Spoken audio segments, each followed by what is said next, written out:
This is a video that many people might not expect to see given the overall seemingly disappointed response about Overwatch 2 and its initial release, but I'm here to tell you guys that I actually think that Overwatch 2 is on its way to become a major success in gaming. So if you're new to the channel, please consider hitting that subscribe button. It is Sam, better known as Samito, finally back. And I'm going to talk to you guys why I think Overwatch 2, if it continues on the path that it's down today, will end up being a smash hit just like the original game. So let's talk a little bit about that. Obviously, there's a lot less content that people would ideally like. However, that content is still being withheld by Blizzard, so it will eventually come out.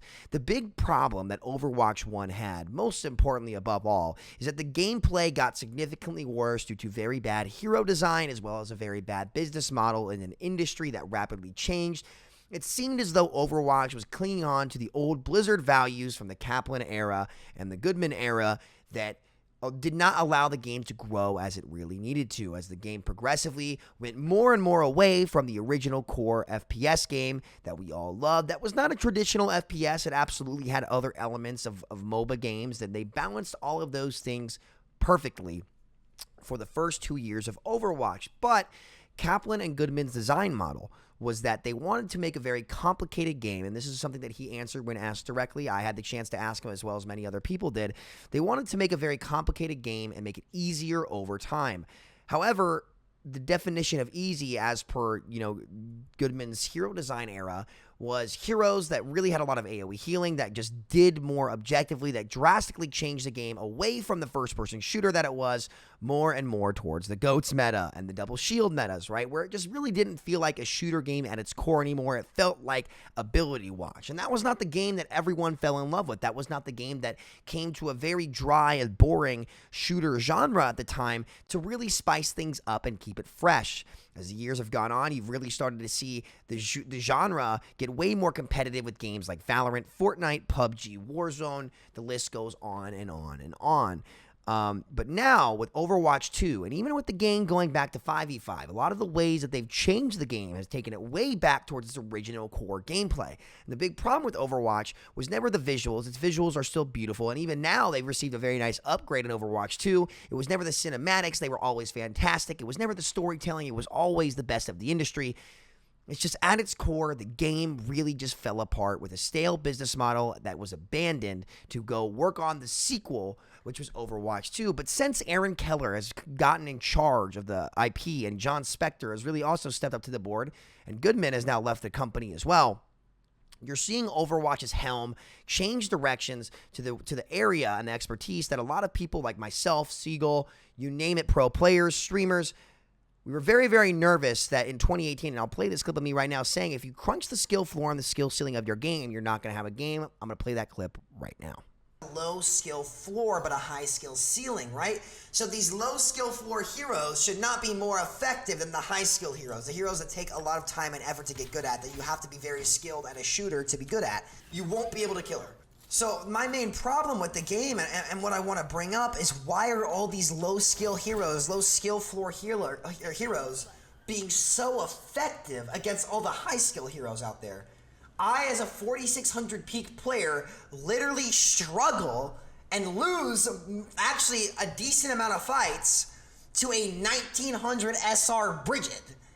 The last 4 years of Overwatch since that clip have really followed down the same path that Kaplan and Goodman wanted, to make the game quote-unquote easier, but in this case, it really just made the game worse. However, with 5v5 and a lot of the new heroes that they've introduced, it really seems as though they've learned their lesson, and the game is now mechanical again. Like, it doesn't feel oppressive. It's not ability watch. There are still abilities in the game, but they're more so assists to the player, aside from a couple outliers that have not gone back and been improved yet.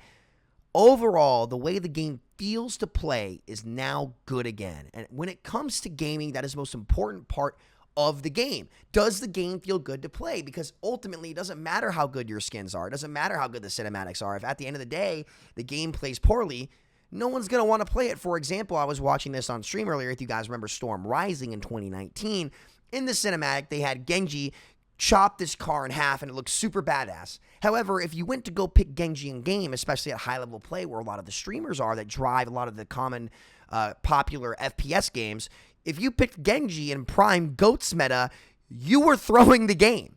the hero was quite literally unpickable. So it seemed like there was a big miscommunication between the player base and Blizzard at the time. However, under AREN Keller's leadership, and I can say this, I've had the pleasure of seeing AREN a little bit and hearing him talk about ideas and seeing the kind of guy he is, what he thinks about game philosophy. The same goes for John Spector.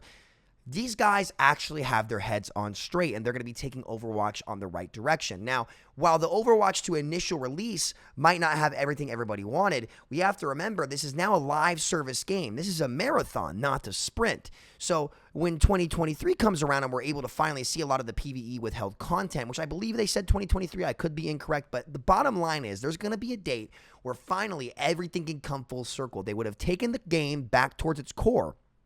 That was fun, engaging, high skill ceiling, lots to learn, lots to do, and adding the PvE element without actually canceling the entire game to do it.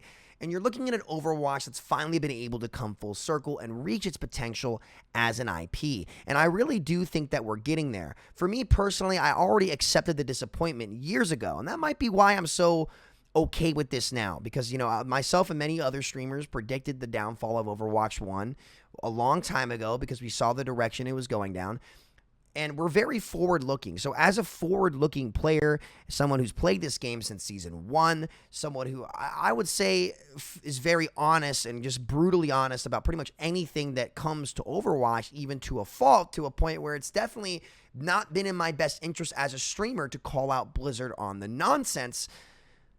I really do think that the management of this game knows what they're doing. They've set up Overwatch 2 for great success in the medium to long term. Not to mention you have the resources coming in from Microsoft, who paid $70 billion for the Activision Blizzard titles to actually perform well.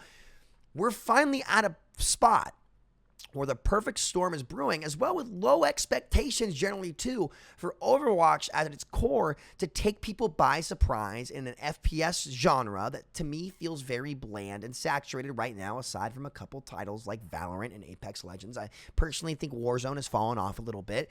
So it really opens the door for Overwatch to get back in the race, because people forget it was the only shooter to win Game of the Year in the last 15, 20 years. I think the last one before that was Half-Life 2. This game holds a special place in many people's hearts, and it really missed the big mainstream boom of gaming in 2020 all the way to now because it wasn't putting out any content. So really, a lot of the new gamers have not had the chance to see Overwatch 2, and I know that's on John Spector's agenda when it comes to what kind of audience they want to attract, and I think that he actually has a very great grasp of what they want to do with the game. And I'm really excited to see what they do next. I know this update doesn't have everything that everyone wants, but we've gotten over the hump, and now it's back into green grass and open fields out of the tunnel, which was the hardest part for this game and where it slipped up the most, where Jeff Kaplan and the team decided it could have been Kotick. I'm not really sure who it was, nor do I really care. The bottom line was the decision that they would halt all Overwatch 1 content to make Overwatch 2. They realized that was a mistake when Keller took over, and now they've got a pretty good game out there. It plays well. It feels good to play. And that's the most important part of a game, especially when you're trying to build a long-term franchise. So regardless of how we feel about the lack of content or how disappointed people might feel about expectations of what they actually put out, over the long term, they've built the foundation that had crumbled and destroyed the previous game as the bottom fell out from under it.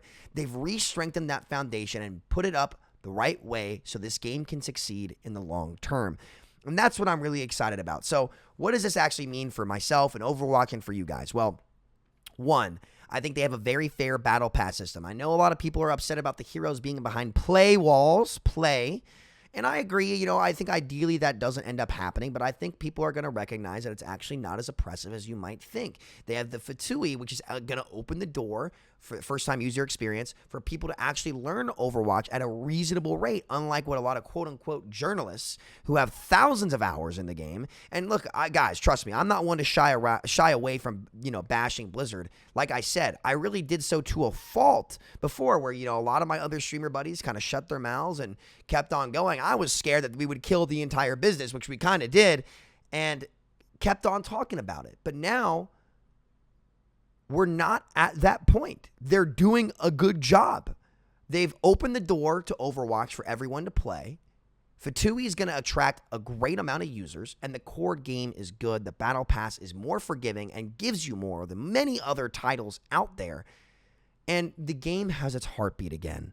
So I'm excited. I think that this time next year, Overwatch will be considered to be a tier 1 title again, and I cannot wait for that day. So what does that actually mean for me, guys? It means, for me, it's time to hang up the cape. I don't really have to be critical of Blizzard anymore. They've got their heads on straight. So now I'm really excited to be focusing on turning a new leaf and doing educational content. And I can finally teach you guys the game, because we don't have to worry about the game destroying itself from bad management. They've got their heads on straight. So we can fully commit to making great Overwatch content for the channel. And I'm so excited about that. And that's more on a personal note, right? Because for me, it's all been personal the whole time. And maybe I was wrong on that. You guys let me know. But, you know, if you're doubting whether or not you want to play Overwatch 2 again, or you're saying, well, I gave up on this IP years ago, take it from me.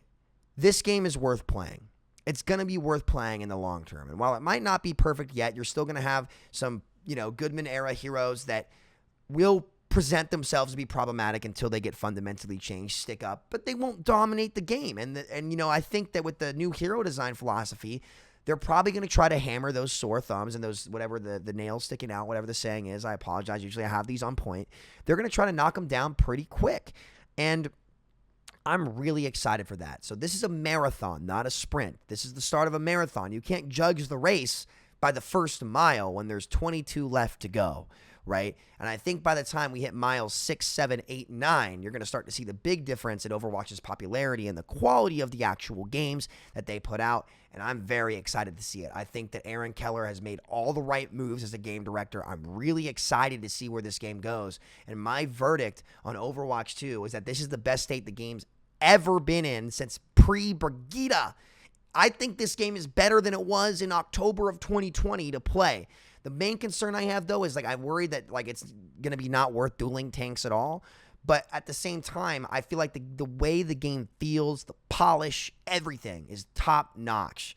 And I don't bullshit on that, guys. I keep it real every step of the way. I always will. I'm not going to sit there and shill. So listen, you might be able to call other streamers shills, but I'm not going to fucking take that. I'm sorry. After how I stuck my neck out over the years for you guys, and it's not all about me, please don't take it like that. But I've taken some licks that, other people wouldn't be willing to do to fight for what I thought was right for this game, and they've got their heads on straight, and they're willing to go the distance, and they're going to go the distance. So if the answer is you should get this game, you should play this game. You don't have to grind it every single day, but I think you're going to be wanting to play Overwatch several times a week again if this game ever held something special to you in your heart. It's finally back at that point. So thank you guys so much for watching. Those are my honest thoughts on Overwatch 2, the future of Overwatch, and to me, it's looking bright. So I'm sick of this disappointment narrative. I think the gameplay is very, very solid, and it's finally time for this game to turn its shit around. So I'm happy to be here for it, guys. So if you're new to the channel, please consider hitting that subscribe button. I love you guys. We'll be streaming here every day again. Glad to be back. Glad to have the game finally be in a good state again, and I love you guys. So thank you so much for watching. I will see you guys tomorrow. Peace out.